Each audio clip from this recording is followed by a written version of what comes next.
Welcome to the Show Me the Way podcast. I am your host, Andrea Miller, and I'm so excited to bring this show to you. Show Me the Way is a podcast dedicated to exploring the journeys of those who have faced adversity and found themselves on unexpected paths. We will have meaningful, thoughtful conversations about challenges we have faced and how we discovered and forged new direction. Prepare to be inspired and to uncover your own strength as you listen to relatable and motivating stories. Life has a way of twisting and turning, and we often need a fresh perspective to understand how to navigate. Let's show each other the way.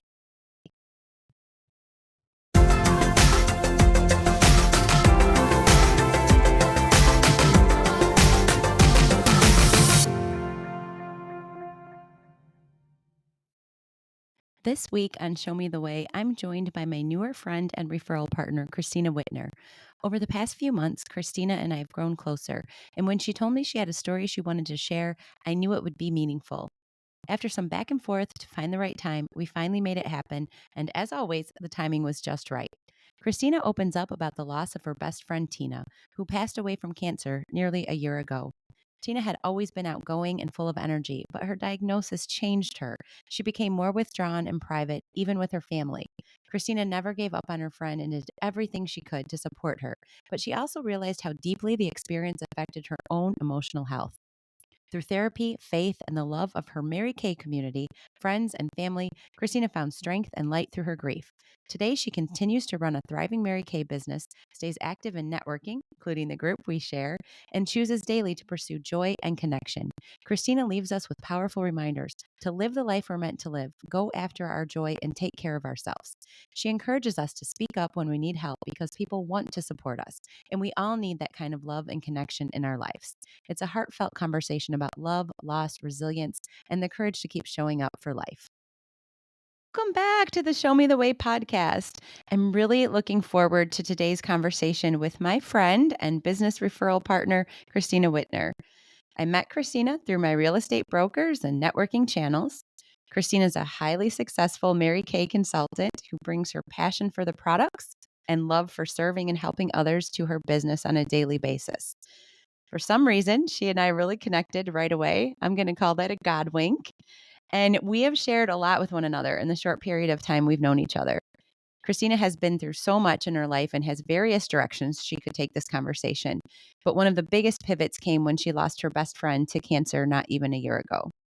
I know Kristina will teach us perspective about life and handling challenges and obstacles, but she'll also teach us about grief and how to move forward when you just don't think you can.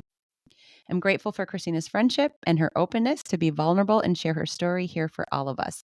So welcome to the show, Kristina. Thank you. Thank you for having me. Of course, of course.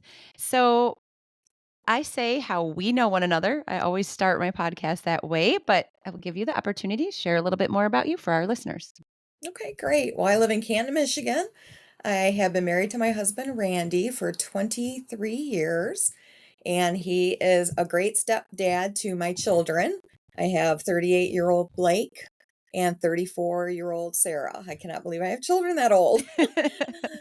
And we did not have children together, but we have two golden retrievers together, and they are our babies. We treat them like our children. I get that.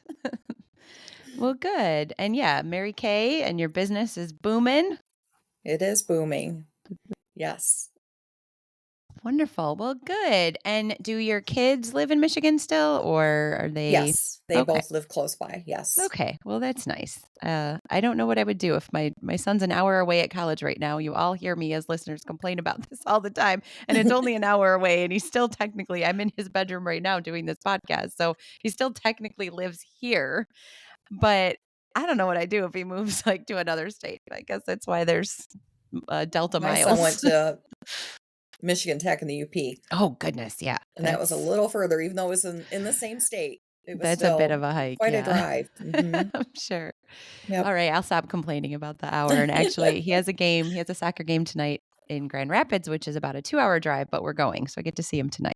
So, okay, well, enough about me and my children. Let's let this be about our guest, Kristina. So, as you know, I started the Show Me the Way podcast because I have a son that Kristina met last week, Nathan, who was diagnosed with Duchenne muscular dystrophy when he was 5. So that was over 10 years ago, which is crazy. And he's full time in a wheelchair. And let me tell you, I learned so much about adversity, dealing with obstacles, challenges, changes to your path from that child, from that almost man. I'm continuing to learn so much from him every single day. And it really encouraged me to start a podcast so I could share his story, what he's taught me, what I have learned. I think there's so many people out there that can learn from something like that. And then I said, this is a platform where others can share their stories too. So, as you know, as listeners, hopefully you're a, a loyal listener who's listened to quite a few of the episodes, but we've talked about everything from child diagnosis to your own diagnosis to grief to moving to another state to different jobs, a divorce.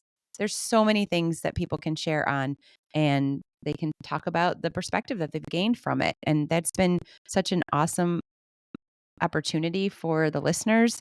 I think every single one of us can learn from all of our guests. There's been so many great episodes, and I love hearing when people are impacted. I also am finding as we're into season 2 that it's becoming more of a therapy session. It's becoming a great opportunity for people to share something that's been on their heart for some time. And we give them this safe platform, this opportunity to have like a coffee talk discussion with someone they feel comfortable with. I feel like I'm able to do that with my listeners, with my guests. And I feel like people need to hear their stories. So I've kind of been bugging Kristina for a little while to be a guest. We've been chatting quite a bit over the last couple of months. And the last time we talked about it, she was ready to put something on the calendar. We talked about waiting until December to put it out there, but it's on her heart. It's something that we needed to do sooner than later. So I'm so grateful Kristina's ready to talk today, and we're ready to hear. So with that, I will be quiet and I'm going to let Kristina just share what's on her heart, jump in with questions, and we'll see where we go. So Kristina, you've got the mic. Okay, great. Thank you. All those topics you talked about, I could share about probably most of those, but we're going to talk about Tina. First thing is you also mentioned therapy, and the whole situation with Tina's diagnosis put me in therapy because of grief. I have never, You take your time. It's okay. I've never had grief like this before. Tina was my best friend for 43 years before she passed. So she was like a sister. She was very close. We were very close. We did everything together. Every day, new memories pop up on Facebook of things that we did together. Even before I got on here, I saw some memories of. So there's so many memories. We grew up together. We stood up in each other's weddings. We had our children spaced apart. She was godmother to both my children, so very involved in each other's lives. So it became a shock when Tina was diagnosed with cervical cancer. She unfortunately did not go for regular gynecological checkups. I honestly thought she was going through menopause with her symptoms. And so I finally convinced her to go, and she found out that she actually had cervical cancer. And it was already pretty far advanced. So there was going to be a lot of treatment that she was going to have to go through, and some really tough treatments. I describe her cancer journey as horrific. What she had had to go through, no one should ever have to go through. It was pretty bad. But that did a lot to her as a person. She changed so much as the person that I knew, which made it really tough. So first of all, I suggest everybody get their annual pap smears just to make sure, just to rule out anything. And because cervical cancer is very treatable if it's caught early. And if hers had been caught early, it could have been treated, prevented, and we would not have lost her. What I want to share and what I want listeners to hear is not just a little bit about her journey, but how it impacted me going through this with her and dealing with someone that has cancer, which I have before. I know plenty of people that have had cancer, have gone through it, through treatment, whatever. Before Tina was diagnosed, I lost a customer of mine. One of my favorite customers passed from cancer. Both my father-in-law and my mother-in-law passed from cancer. My mom had cancer. My sister had cancer. I've been so exposed to cancer. But this one just hit me the hardest, and I think it's because I was in the trenches of it with her. So her mom and dad were her caregivers, her main caregivers, and they did everything. But when they couldn't, I was there to be able to help and do what I could do.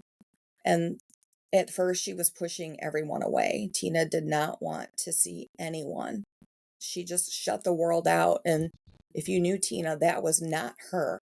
Tina was a very, very much an extrovert. Tina fed off being around people. She was out all the time. I mean, she loved life. And she was single and she was mingling and, she getting out there, putting herself out there. And the cancer diagnosis just put a stop to all of that. So she pretty much stopped living her life well before she lost her life. And that's really hard to watch someone go through, especially when they've always been so outgoing. And we almost lost her one other time before she did pass away. She almost bled out. That was horrible. But I just,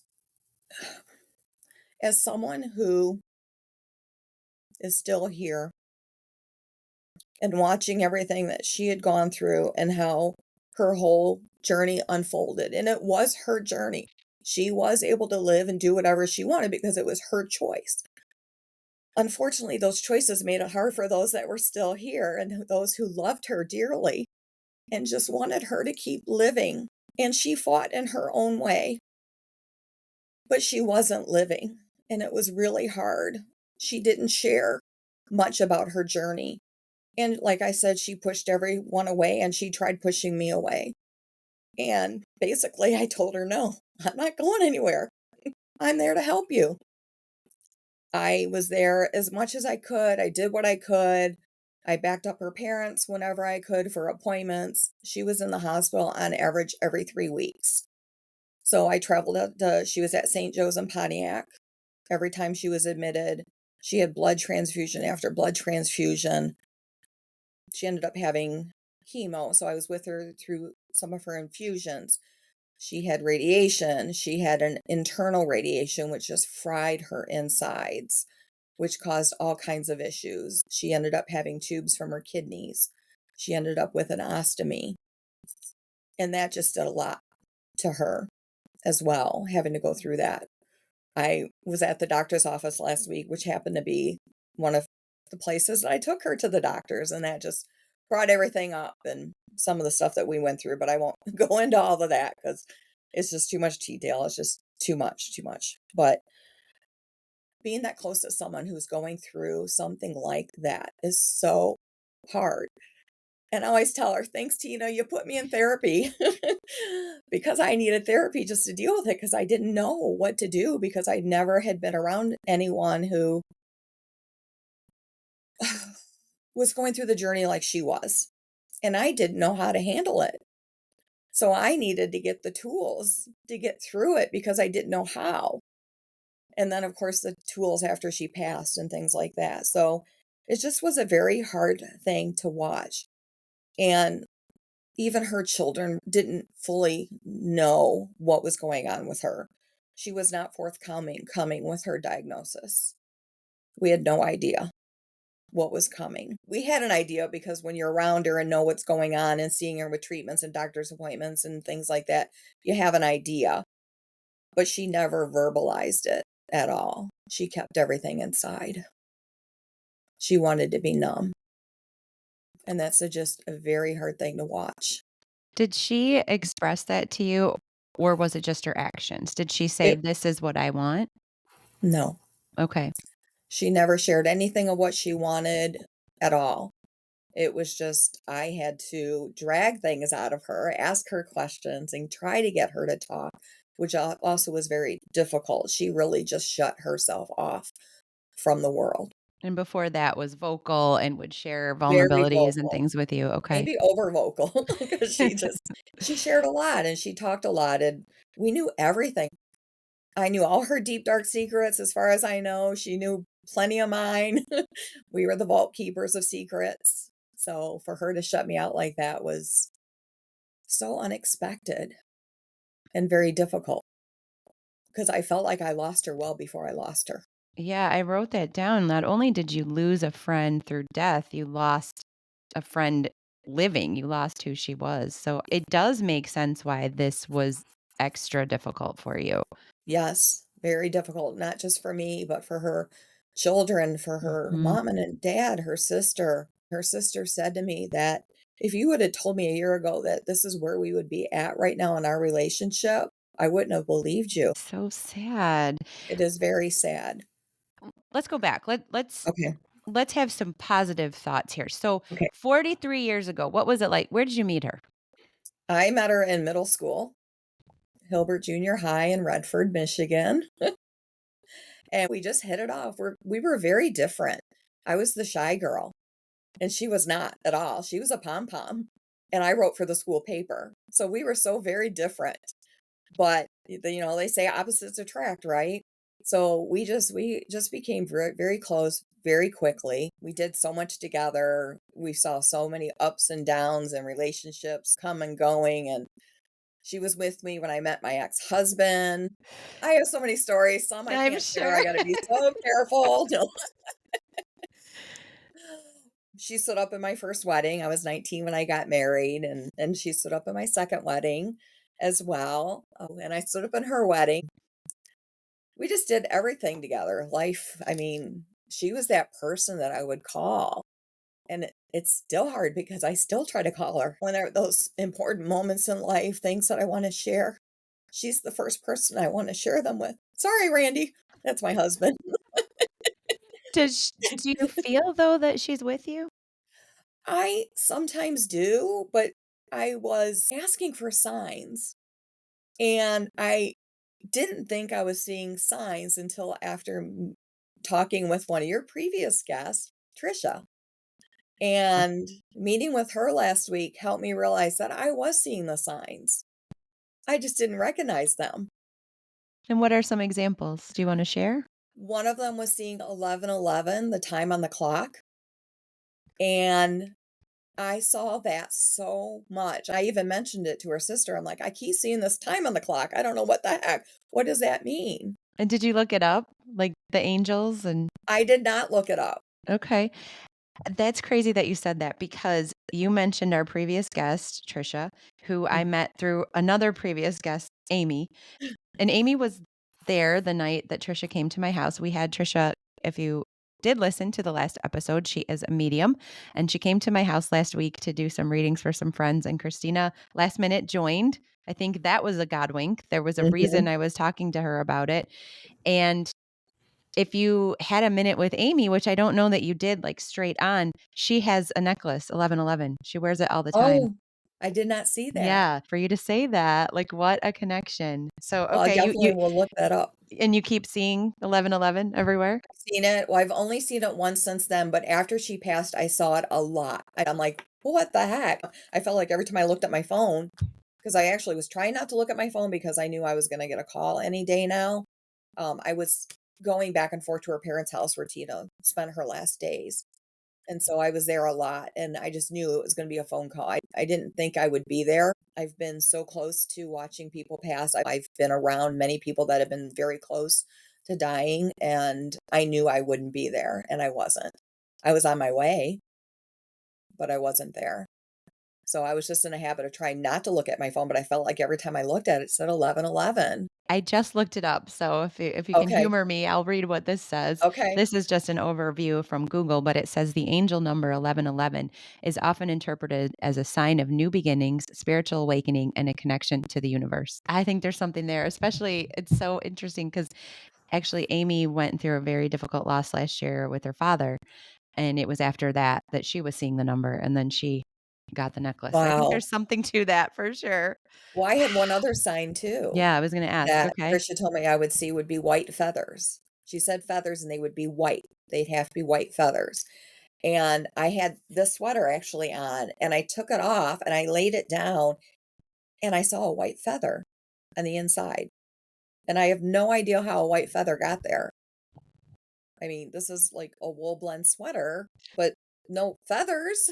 So I'm like, how did that feather get there? And that was just a couple days after we saw Trisha at your house. And then a couple days after that, I was in my family room and I looked down at my coffee table and there was another white feather. Wow. I So I've seen think there's 2. some messages, yes. I think so. I definitely believe in God. There's a lot of opportunities in this podcast where I talk about my faith or I bring those things up. So the medium thing with Trisha was more like, oh, it's entertainment, but I just feel like that these are all connections, and I feel like you should be confident that Tina's with you. I am.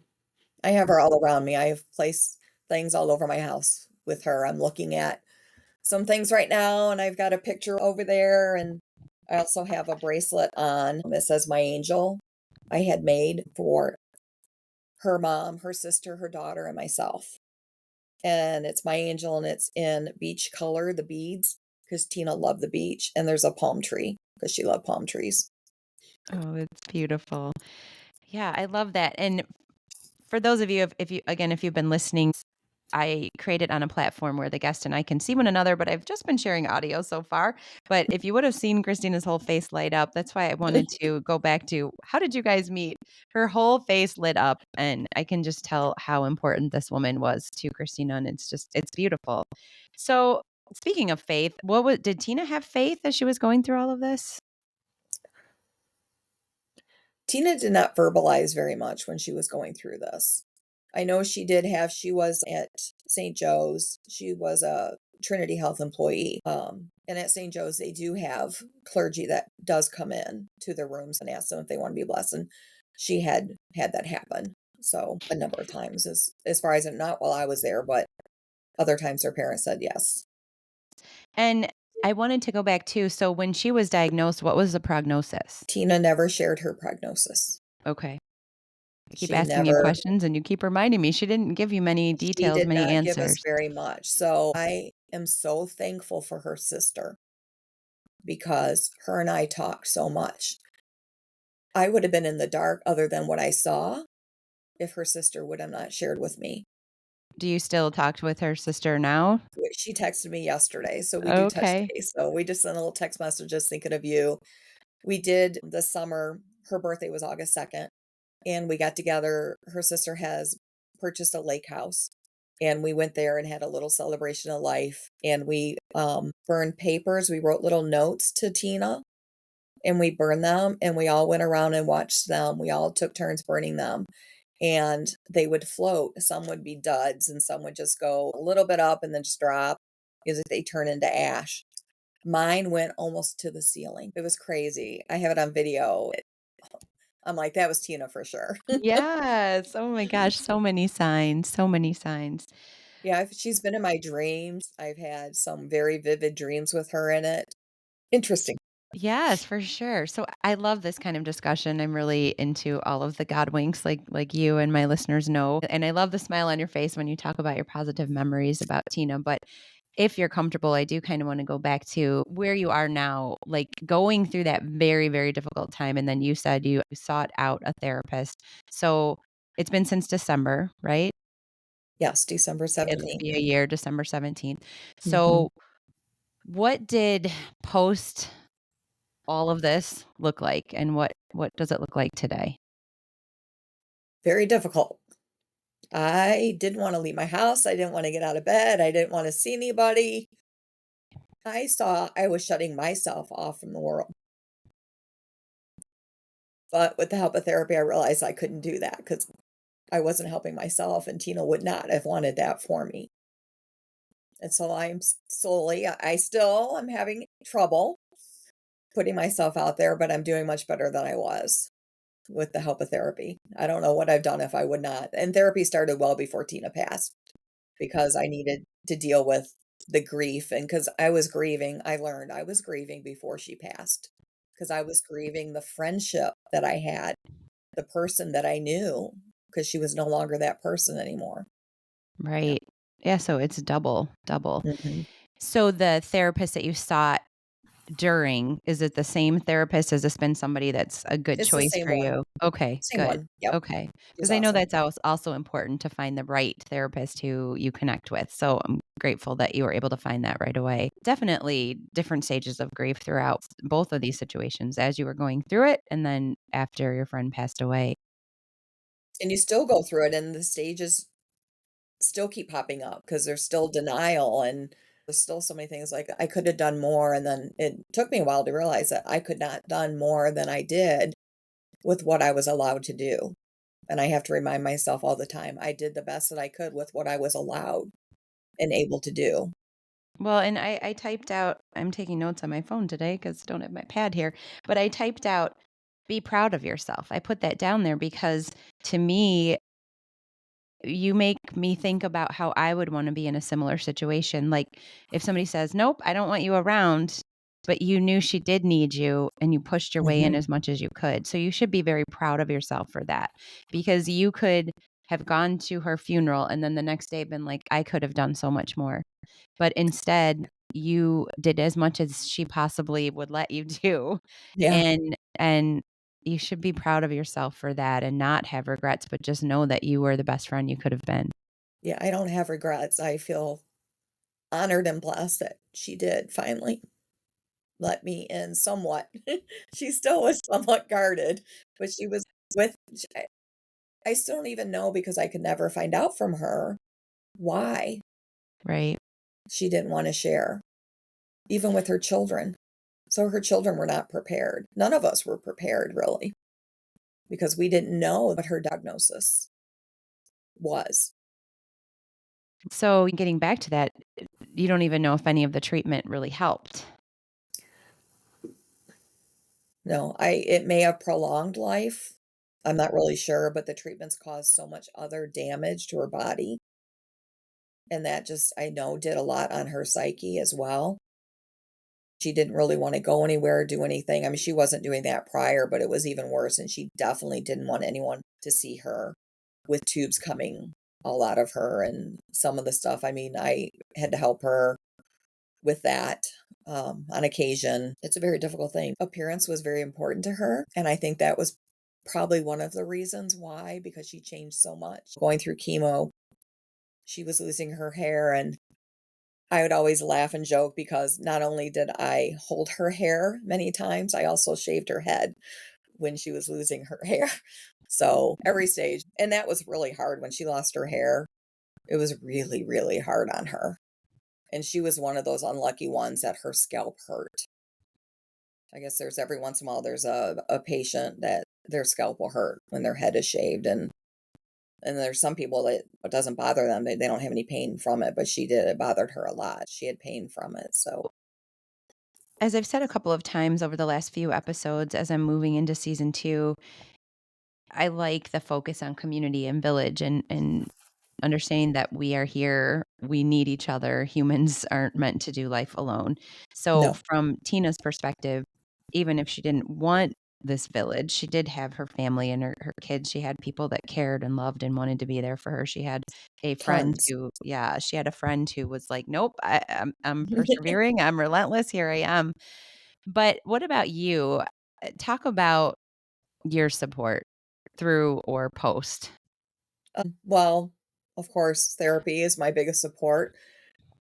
My family and reading, faith, here's my cross, and believe it or not, my business, Mary Kay, is a Christian-based company, and so my community of my Mary Kay consultants, my director, my national sales director, that's very helpful too, because I know I can always go to them. There's a lot of people, friends too. We had a lot of mutual friends as well because we still stayed in contact with a lot of people from school, from high school. So I've had friends that were there for me as well, checking on me all throughout, making sure I was doing okay. Yeah. Good. Yeah, I just think that's a common theme for everybody that's been through any kind of change in life or any, I mean, geez, everybody's dealt with adversity or a change or a pivot at some point in their life, but I think it's common. And to your point, I feel like I'm more like Tina. I'm an extrovert. I need a lot of people around me. I get a lot of energy from people. Mhm. So it doesn't have to be like that. You might not need as many people as I need. You might just have a partner or a therapist or a best friend or somebody close to you that you can share with. But I just feel like we aren't meant to do any of this alone. I think if Tina was here right now, she would probably say that to us as well. And it's unfortunate that she wanted to keep more to herself. But again, just so proud of you for not giving up. Um, I Thank you. I would wanna have somebody like that in my life, so I'm glad that you don't have regrets and that you understand the important role that you played. So I really, really thought about when we were talking about this show was, 1, yeah, continuing your therapy and allowing you to speak. So I will let you continue to talk however you need to, but I also liked the idea of how you could give perspective and help others, and if you're open to that, what would you say to somebody going through a cancer diagnosis? If you could go back and you could talk to her day 1, what do you think you would tell that person? Let everyone in that wants to help, no matter what.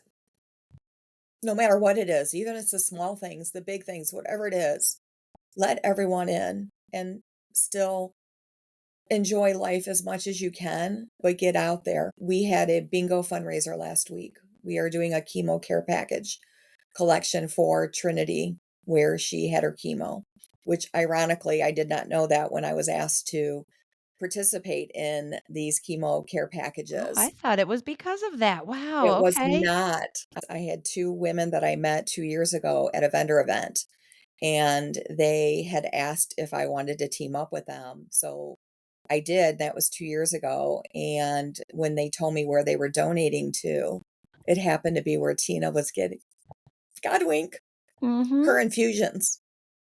Yeah, Tina actually, for once I got involved, the first chemo care package bag that I gave out was actually to her because we went to dropping them off at the cancer center, and Tina was in the hospital that was adjacent to the cancer center, and I walked over the bag to her. I want to talk more about those chemo care packages and how people can learn more about that. But going back to what you said, let people in. I'm glad that you said that because we've said it a couple times on this show. Many people, I hate to say this, but especially women, we have a hard time asking for help Yes. or accepting help. We think that we need to have all the hats and carry everything on our shoulders. And that was a big thing for me with Nathan. And I know a lot of women talk about this, especially early on when they're dealing with something. We say, we can do it ourselves. We don't need help. We got it. And it's so false because we do need help and people Mhm. want to help. And so you're you're not being selfish because you're the one going through it, but you're doing a disservice to yourself and to others because when people say, I mean, sometimes people will say, "Oh, I'm here if you need me." And maybe that's just something they say. But many people are like, "No, call me. What do you need? Do you want me to drop you something off? Do you want me to pick something up for you? Do you want me to take care of your children?" I have a good friend, someone who's in my Bible study who is dealing with cancer right now. And one of her close friends is taking care of her sick son today. Like, we're here to help. We're here. Like, give me your son. Let me take him. I don't want him to be around you because you're dealing with treatments and cancer, but let me help you. Let me take a motherly role on for you. And I think at the end of the day, that friend is going to say, I'm grateful that I was able to help in some way. If it was just taking your son, at least I was able to do something for you. So I think it's both sides. Like, we need the help and people want to give it. Not just the help, but also talking about it. I think because she kept everything inside, I can only imagine what was going on in her head during that time, and she chose to self-medicate. They gave her pain pills because she was in a lot of pain, and so she just chose she wanted to be medicated with her pain pills all the time, I think so that she could sleep and not have to deal with it. But you need to deal with it. There are things that could have and should have been done prior to her passing, which would have made things easier on her family, especially her children who had to deal with probate in her house and things like that because nothing was really taken care of. So it's important for the loved ones that you leave behind that you have conversations, and they are tough conversations. And I did try to have those tough conversations with her. And as far as I know, she shared only things with me that she didn't share with anyone. But it's both sides. Definitely the person going through it, please share. Please continue living while you're living, however that may be, as difficult as it could be. I had someone at bingo last week who had leukemia who came as a guest, and I just sat face to face to her, and I like thanked her for being there, and thank you for living. Thank you for getting out there, and how proud I was of her of doing so. Based on all that you've gone through and things you've discussed with your therapist, obviously that's confidential information, but if you're open to sharing, has it helped you think through, God forbid anything happened to you or your family members, has it helped you do some preventive or some Yeah, I've actionable already told things? my daughter, "Do not let me shut myself off from the world." And she's like, "I will not let you." My daughter's also going through something similar. Her roommate, her friend, really good friend, is going through cancer right now and has been for a while. So my daughter knows exactly what I'm going through, and she is also in therapy. But yeah, so her and I have had this discussion of, not letting me, because I know she's the one person that won't let me off the hook. So I like that, let me off the yeah, hook. yep. Are there things that you wouldn't mind sharing from therapy, like things that you've learned that you would give advice to somebody else on, or things that you would tell another caregiver or somebody that's going through something like this? Biggest things is we all have choices in life, and we choose our choices based on what we feel is best for us. And we have to understand that their choices are their choices, and we kind of have to live with their choices because we can't control a person. And so we can only control us and how we react and how we deal with things. And just remembering that is we don't have the control at all. And that's hard, especially as a woman, because we want to control everything, It's right? very hard, yes. Have you read the let them theory? I have. I think we've talked about it before, but yeah, I always go back to that on the podcast because I've learned so much from it and I need to read it again because I read little excerpts here and there, but it's so important. Now, I always add the second part of it that, or should be the first part of it, that God is ultimately in control. I strongly, strongly believe that. But you're right. We can't control others at all. We can't make them take something we say and do and follow the actions that we want them to follow. We can't put everything out there and hope that everybody follows what we put out there. We can only control how we react to things. If we text message somebody, if we send a voice memo to somebody, we don't know how they're going to take it and we can't control how they react and how they respond. So we just have to be happy and grateful for what we can do and what we can give, and I couldn't agree with that more. So I'm really glad to hear you say that. You have to let them. You have to let them. Yes. So I guess going back to advice for people, as I was listening to you talk about Tina, like it's easy for us to say, I wouldn't have been like that. I don't think I would act like that. But I truly don't think we have any clue what the feelings were or are of other people. So we don't know how we would react. If you talked to Tina a couple of years ago, she might have said, "Well, if I go through something like that, I'm going to like lean on my support system." She would probably surprise herself that that's not what she did. So there's so many factors and so many things and we really can't understand what it would be like to be in those shoes. But I appreciate someone from your perspective giving our listeners advice or continuing to tell us, here's what happens if you do that, just so that we can try to prepare ourselves as much as we can. So, any other thoughts on what a person potentially going through something like that should keep in mind? Take care of yourself. Just take care of yourself. Put yourself out there. Don't stop living. Help and do what you can for your person that's going through what they're going through, but you also have to keep living. And what does that look like for you? Because I know you said I'm getting myself out there more. What does "Don't Stop Living" look like for Kristina? Showing up at your house for a last minute reading with a medium, doing podcasts, joining a networking group so you're getting out there and meeting more people. You would think as a Mary Kay consultant, I'd be out there meeting a lot of people, but because of COVID, a lot of things went virtual. And COVID actually made it a lot more difficult. And I felt myself kind of slipping into this introvert, not wanting to leave my house a little bit through COVID. And then with everything going with Tina, I saw myself withdrawing more. But you can't withdraw because that does not help you at all. Because I also feel like a lot of that, I manifest a lot of that in pain in my body.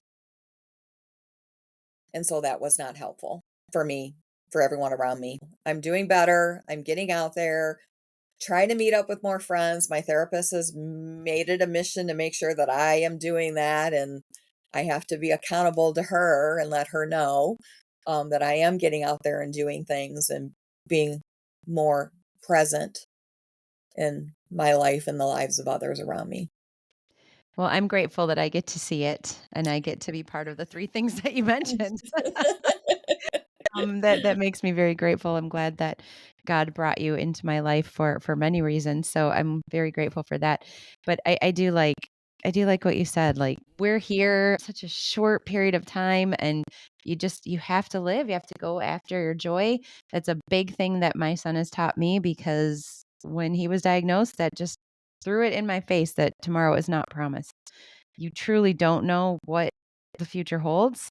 I did not see any of this in my future when I was younger, and I had a whole different path outlined. And again, it's hard to say it happened for a reason because I don't understand. I still don't Yeah, understand why my son was diagnosed with that or why Tina went through what she did, but I do see perspective and so much education and teaching that comes out of what we've been through and what we've gone through, and Nathan has just really taught me, today, not tomorrow, you take advantage of what we you've can't got. control the future. We Exactly, yes, exactly, and things are on God's timing. He has this plan that we aren't fully aware of, and that's what faith is all about, just knowing that he has this plan and we're trying our best to follow it and to stick with it and look for the signs, and everything you're saying is so true and just another great reminder for so many of us, even if we haven't been through the grief that you have been through. Now, going back, you talked about, I mean, it seems like, and I know this, your business is such a huge part of your life and mhm. your supportive group of women that are doing this with you. Tell us more about your chemo packages and all the things you're trying to do. You had a bingo, you're always trying to serve and help others. Yes, we had a bingo night last week, which was very successful, and I had other people asking me if we would be doing it again. So we are on November 20th, we are doing another bingo night at my studio, and that is to raise money so we can fill these chemo comfort bags that we donate to Trinity Health in Pontiac, and that's for cancer patients, men, women, doesn't matter. We're just filling them with those items that can give them some comfort during that time when they're receiving their chemo infusions. Okay. And Yep. if somebody listening is interested in learning more or wants to donate or help, what could they do?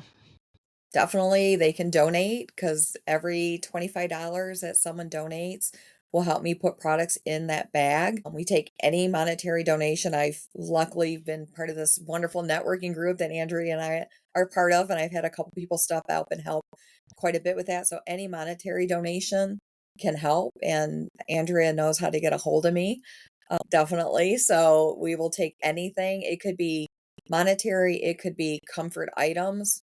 We have a lot of things that we need, like small throw blankets, things that you think of that someone might need when they're getting their chemo, because sometimes they're there, like Tina was there all day long, all day. She closed it most of the time. She was the last patient in there because there were complications and things that might happen during the chemo. So anything would make them feel more comfortable during that time. Yeah, for sure. And I will share Christina's information so listeners can see it in the show notes. But you could also reach out to me or go to the Show Me the Way podcast Instagram page and reach out, and I'll make sure you're connected because we all know people, unfortunately, impacted by cancer. Seems like it's more and more every single day. And October is a breast cancer awareness month. So I know we have a lot of friends and family members that are dealing with breast cancer specifically. So Yes. this is the Get your time. mammogram. Yes. It's another piece of preventive advice that Christina can give you. Take care of yourself, she said. I kind of want to wrap up with, I always say this, I keep mentioning God winks. They're very prevalent to me in my life and in my faith. But I think I've said this so many times on the podcast.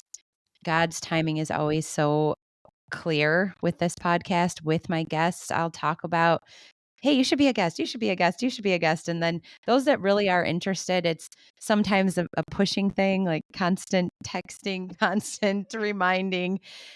And I just think that God's timing is so real because even if someone says, "Oh, I'll do it later," when they end up moving it like Kristina did, it's the right time. And today especially was the right time. Before we got on, I lead a Bible study, as I was talking about, and the word hope came up multiple times for me today. And then I looked back through some notes from a church service I listened to over the weekend, and that word was there again, hope. So as I'm listening to Kristina talk, I'm hearing that word again. Hope is such a big part. I hope that you will take care of yourself. I hope that you will heed Kristina's thoughts about preparing yourself, being open, keeping that in mind if you go through a difficult time. Now, again, we don't know how we would react or how we would feel if we received a diagnosis like that. So I'm not going to say that it will just be easy for you to say, "Oh yeah, Kristina told me that I have to be open." But if you are able to be like that, if it's in your heart, if it's in your mind, if you're able to be open and keep hope alive, I just think it's so much stronger than we realize. So Definitely. yeah, I just really that word just keeps popping up. So I wanted to make sure I mentioned that. And Can I again, add something to you that? please do. I would like to add the joy too. Find joy in all the little things, no matter what it is. You know I love that. I share that word all of the time because again, life is so short. You need to find the joy whenever you can. If you walk around feeling sorry all the time for yourself or for the weight of the world and everything that's going on, we don't know what's promised. We don't know what tomorrow's going to bring. So, having some joy, that word, I could wallpaper my walls with that word. So, I'm glad you brought that up. But I hope all of you got some joy out of today's discussion and just took what Christina's saying because I knew she was going to tell us a difficult story, but I also knew she was going to give us perspective and some thoughts for moving forward. I'm sure that if you've gone through grief like this, it does seem like there's no light at the end of the tunnel. And I know a friend right now who's going through a similar as he lost his grandma.